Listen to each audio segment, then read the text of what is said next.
Bloggo's POW!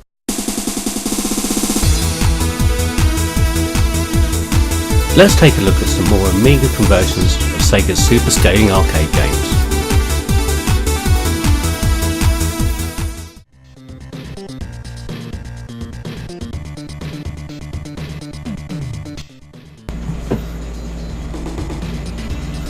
Okay, so we've got Line of Fire, as it says there, converted by US Gold. So this is, I've got this on mouse control, so my cruddy Amiga mouse will probably let me down. So this was Sega's answer to Operation Wolf using its super scaling technology. So, oh, that's nice. That's quite similar to the arcade game. Not bad. See how we go. Oh, blimey! No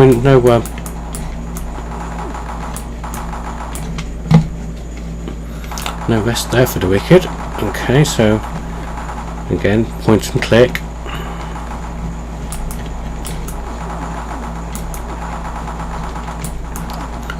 Why is it already blue? That's a bit of a strange palette choice. There's blue people. But it's relentless instantly. It's oh, look, I'm dead already, look.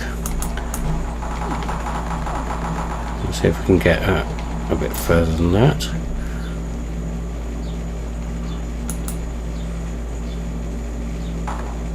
Oh, here come the bad brothers. These guys in the arcade game reminded me of the guys from the end of the first stage of Golden Axe, but updated. I don't know if that was intentional or not, but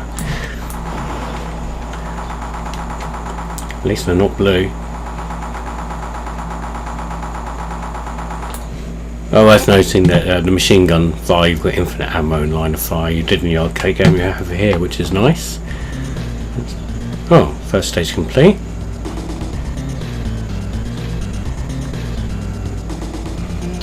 Two-player game as well, which you can see. Yeah, it's still good with the arcade presentation there.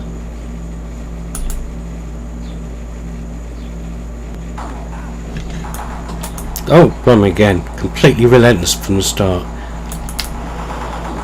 A bit difficult to see what's going on as well. I mean, those tanks and helicopters are the same colour as trees. It's good camouflage, I suppose, if nothing else. I'm dead again. Thought I could even use a smart bomb.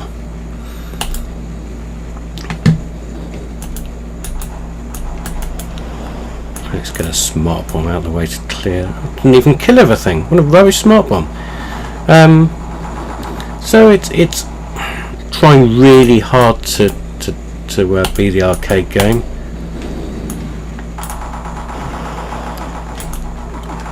But it's instantly too much going on at any one time here. I mean, you can see my life bar going down. I have absolutely no way of actually keeping up with everything that's on the screen. Maybe with two players it might be a bit better, but on one player this is far too much.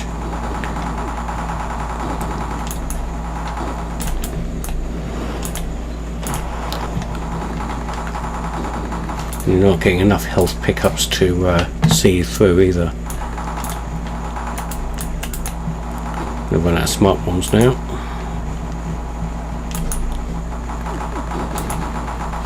Let's see the first. Looks like the second stage boss now. It should be a big helicopter. Here it comes. Again, these guys are coming out the back. They're firing as soon as they come out, so I'm losing health as soon as they appear on screen.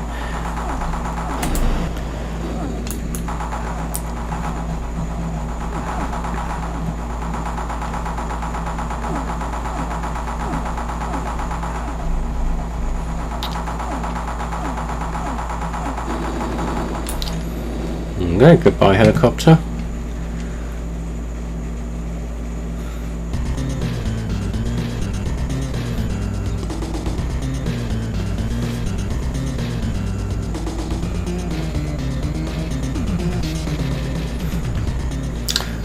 So I suppose you compare this to the Amiga version of Operation Thunderbolt. It's a bit weak. I mean, okay, so the the coin-op version of this was incredibly demanding, but they could have, I don't know, left some of the scaling out and concentrated a bit more on the gameplay. The colour palette choice is very strange, especially that first level with the blue-skinned guys.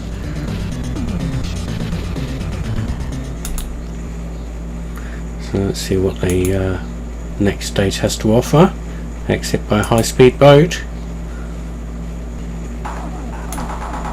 I'm not going to last very long here because I've only got 2 credits left.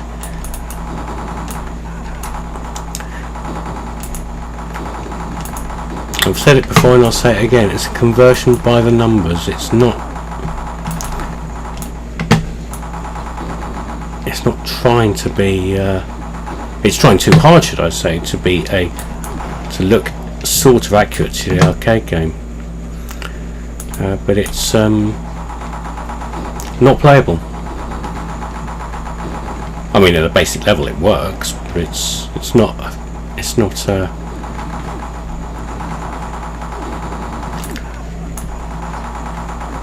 finely tuned. Look at Operation Thunderbolt on the Amiga, and that played like the arcade game. I mean, you're going to miss something for not having a great big machine gun stuck to your Amiga, are you? But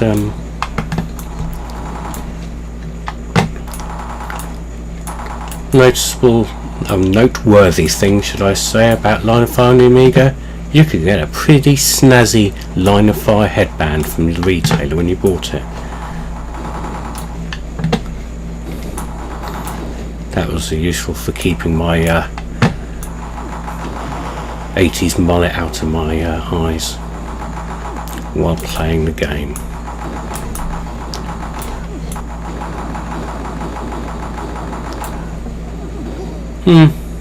Dead.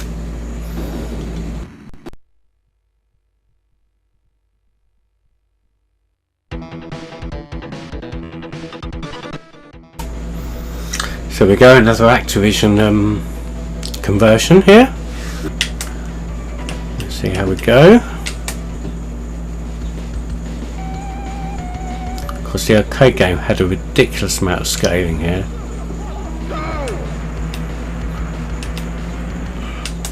And the Commodore 64 version did away with that for some very deft programming and some good design choices on the part of Chris Butler. So there we go, here's the Amiga version. It's trying to do this sort of scaling thing. I suppose. Okay.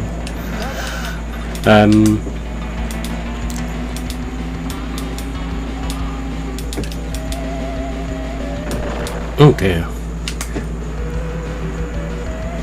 I don't think it looks a little bit like the arcade game, but the problem is, which to be honest was a bit of a problem with the arcade game, just going around the corners you can't exactly see where you're going.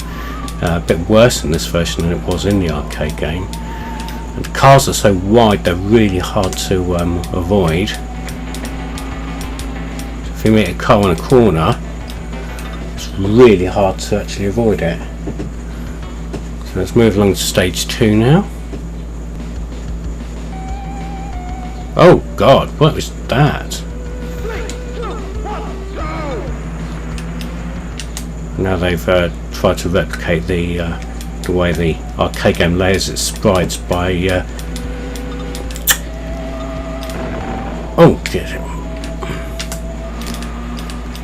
by putting out loads of, you know, those sponge fingers you put in a trifle. Putting loads of those out. Look, sponge fingers.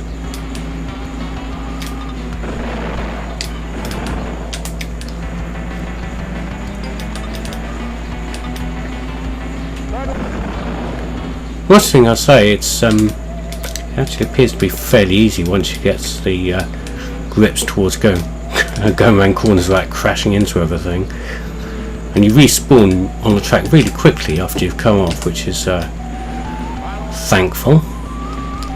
But it's just a bit of a mess playability wise, because you can't see what's going around the corners. You haven't got enough time to react.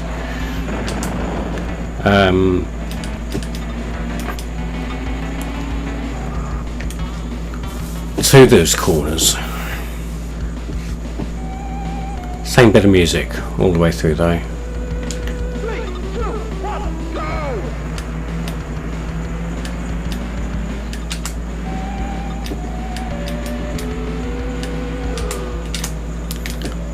Bit of off-roading there. I think I completely pissed off the graphics routine by doing that. Now I really can't see where I'm going. It's this is getting really unplayable now.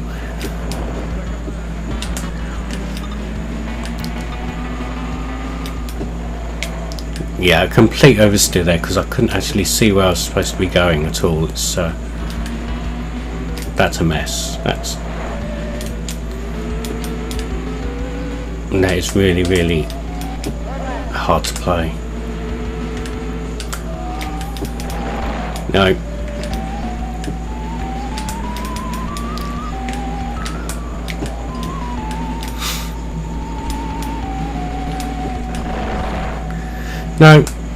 No. This is not fun at all, especially after the brilliant Commodore 64 version. This is really bad.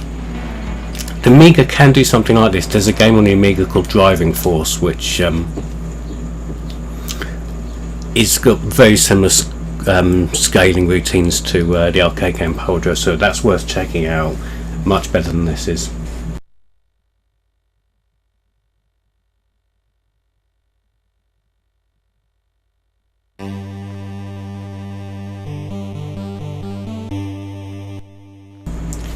So here we are, here's Space Harrier. This is running full screen. So let's have a look at this. Now, weird thing about this game, it's mouse controlled. Yeah, Space Harrier with a mouse. Let's see how we do.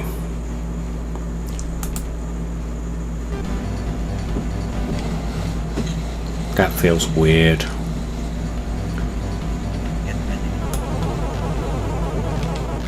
Oh, okay.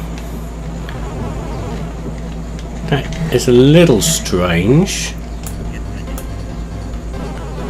but not obscenely strange. It's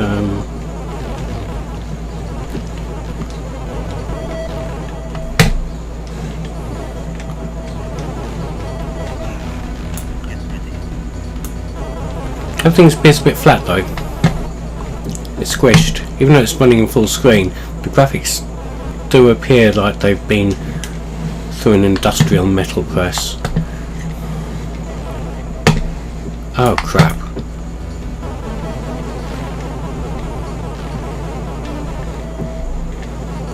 Luckily you're given a ton of lives. I don't know if I've accidentally put a cheat on via the trainer menu, but we do have an absolute pile of lives. Well, that's unusual. When you shoot the dragon, it changes colour. Okay, par for the course. That's what happens. As you shoot it, the floor colour changes as well. This is a bit strange.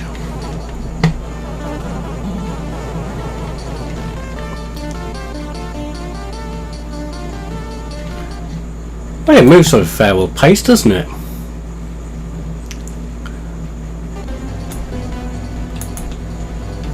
I suppose at the time the only way to play Space Harrier, unless you were rich enough to buy a PC Engine, this is going to be the way to do it. I mean, Space Harrier wasn't quite the I mean, it was a an advanced arcade game in terms of scaling, but it wasn't, you know, Galaxy Force or Outrun or Power Drift sort of levels of complexity. But this is done fairly well. Scaling's pretty good, speed's good, mouse control is odd.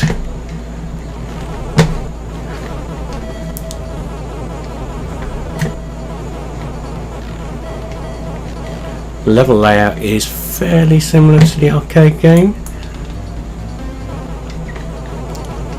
I haven't seen any of those bug-eyed monsters from the second stage yet. Strange flying bug things. In fact, I imagine. Oh, there we go. I can say I can't be that far away from the boss. This is quite easy. Let's see what the two-headed dragon on stage 3 is like.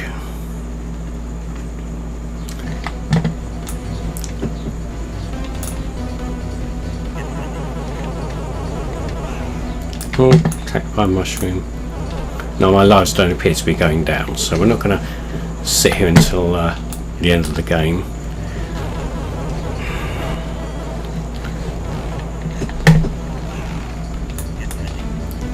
But we are going to get through to the end of the stage 3, so we can see the two-headed dragon. Oh, there's some moth creatures. They're in the right place, roughly. And the bouncing fungus. One thing it doesn't do, it doesn't scroll you left and right when you reach the edge of the screen like you do in the arcade. I mean, it's only really a illusion of scrolling left and right, because you're not really affecting the gameplay at all, but it's a little off-putting when it doesn't do it. Especially considering the amount of space how I've played. I can... Oh, here we go, here's the two-headed dragon.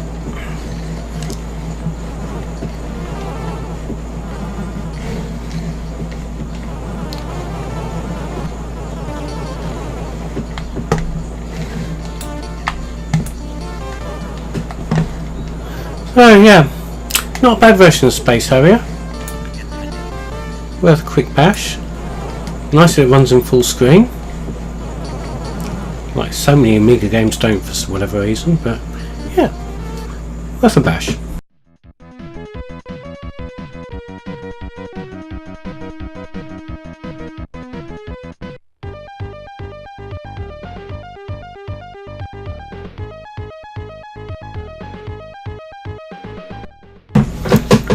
Okay, so Super Hang On.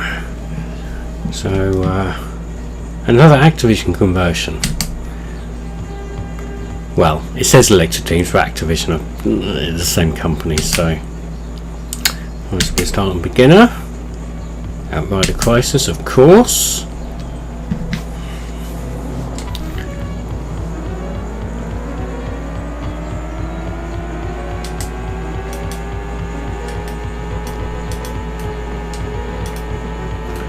Nice moves on Ferrell's pace. It's fairly good. A little jerky on the corners a little bit. I mean, the presentation was nice at the beginning.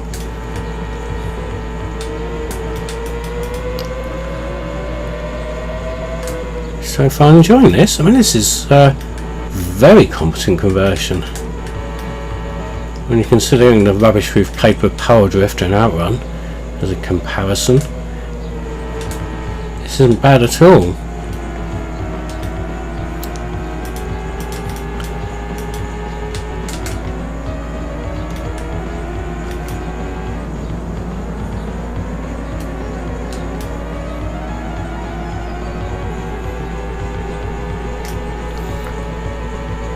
It really does replicate the feel of the arcade game quite well. That's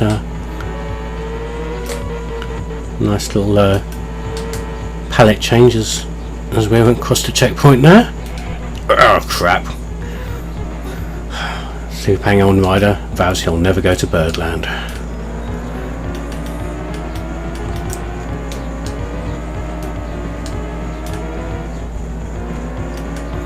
I don't think I'm going to make the next checkpoint somehow with that mistake. The arcade was incredibly unforgiving if you make a mistake, and I imagine this is going to go the same way. Looking, I've got 8 seconds left and I'm probably only halfway through the stage. Yep. But that's very good, a very good game. Best conversion so far, I'd say, on this list.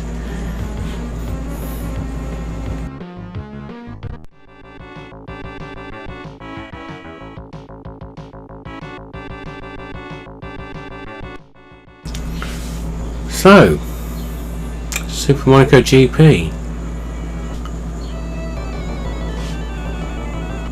Now I'll get one thing out of the way now. I don't like the arcade game. I find it really boring. I don't like the Mega Drive game. I find it really boring. So, not expecting too much here.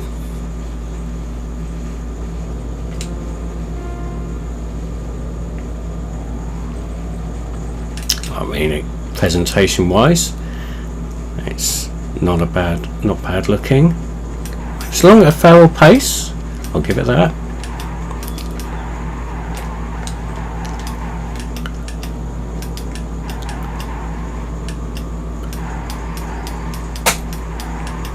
Yeah, very speedy, fairly responsive.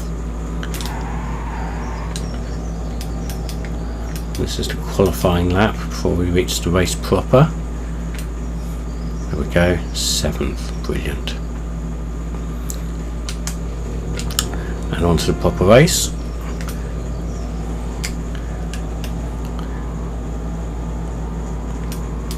I mean, Formula 1 arcade games I've never been a massive fan of anyway.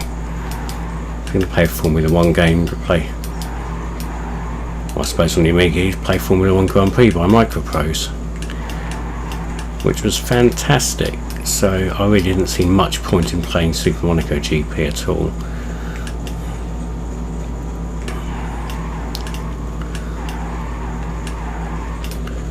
Whoa! Bits of car all over the shop. And an epilepsy... oh god, I was going to say epileptic fit-inducing flashing screen. That's dreadful. No, stop!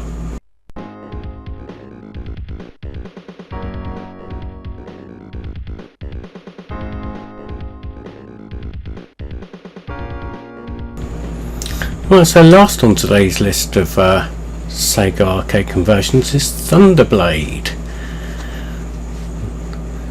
The game which if Roy Scheider had seen, he probably would have sued.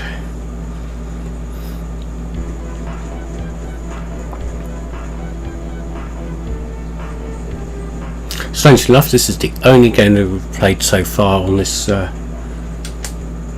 It's the only game we've played so far on this episode, which is by Tears. Oh, holy crap! That gave me no warning at all. Okay, right, so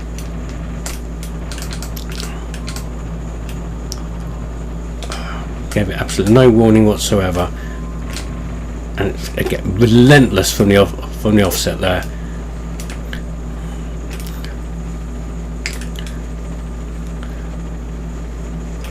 So one thing, this game instantly I've noticed, if you push up and down and fire and that, your speed goes up and down rather than the altitude, so you automatically put yourself like this. Oh look, I've got to push forward to speed up and then pull back to actually lift off. And I don't fire because that would affect my speed, because if I move down and fire at the same time like that, I was putting down to climb, and my speed drops, so it put me in a really shitty position. Having said that, now we're past that control problem. This isn't too bad in terms of its speed.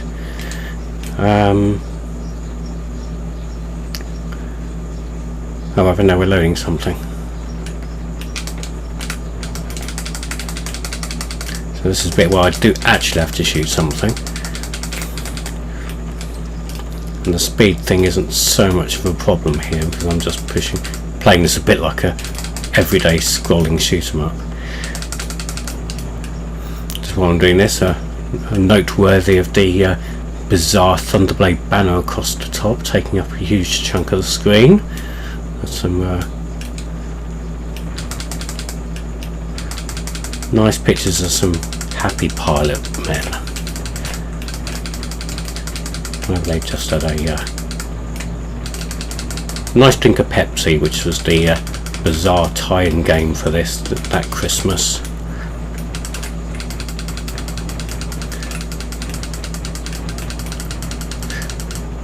Okay. As far as I remember correctly, there's no continues on this, so it's going to be a real short trip, I think. There we go. I think since I've got the speed boost thing out of the way, though, I'm going to give that another go.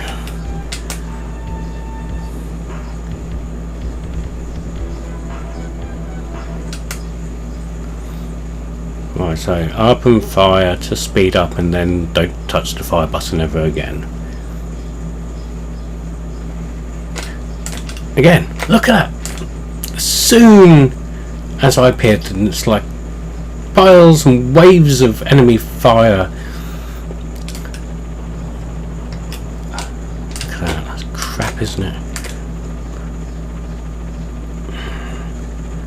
A really, really bad design choice there. Absolutely dreadful. I'm going to have to do the same again now, because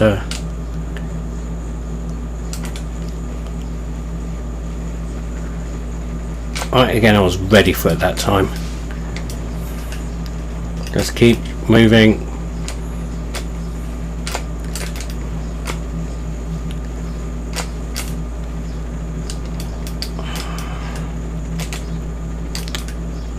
Absolutely incredible. It just makes the game almost borderline unplayable. It's a shame because graphically and the engine's fairly good. It moves at a fair pace, especially in these 3D sections. Much better than, say, our Galaxy Force. But the control system absolutely kills it.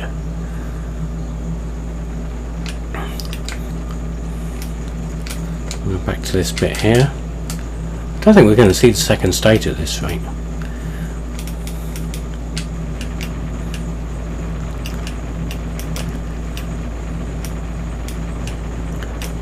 Oh crap.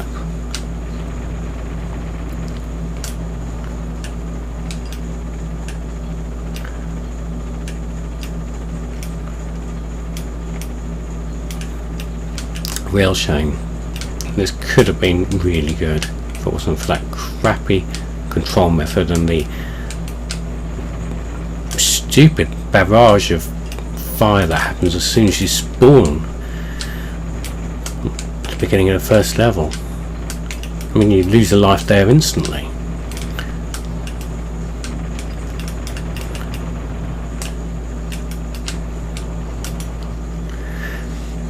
Missed opportunity there. It's a real shame. Real shame. Thanks for watching this second part of the Amiga Superscalar conversions. What did you think of those games? Are there any I've missed? Comment below. Here, subscribe or naff off.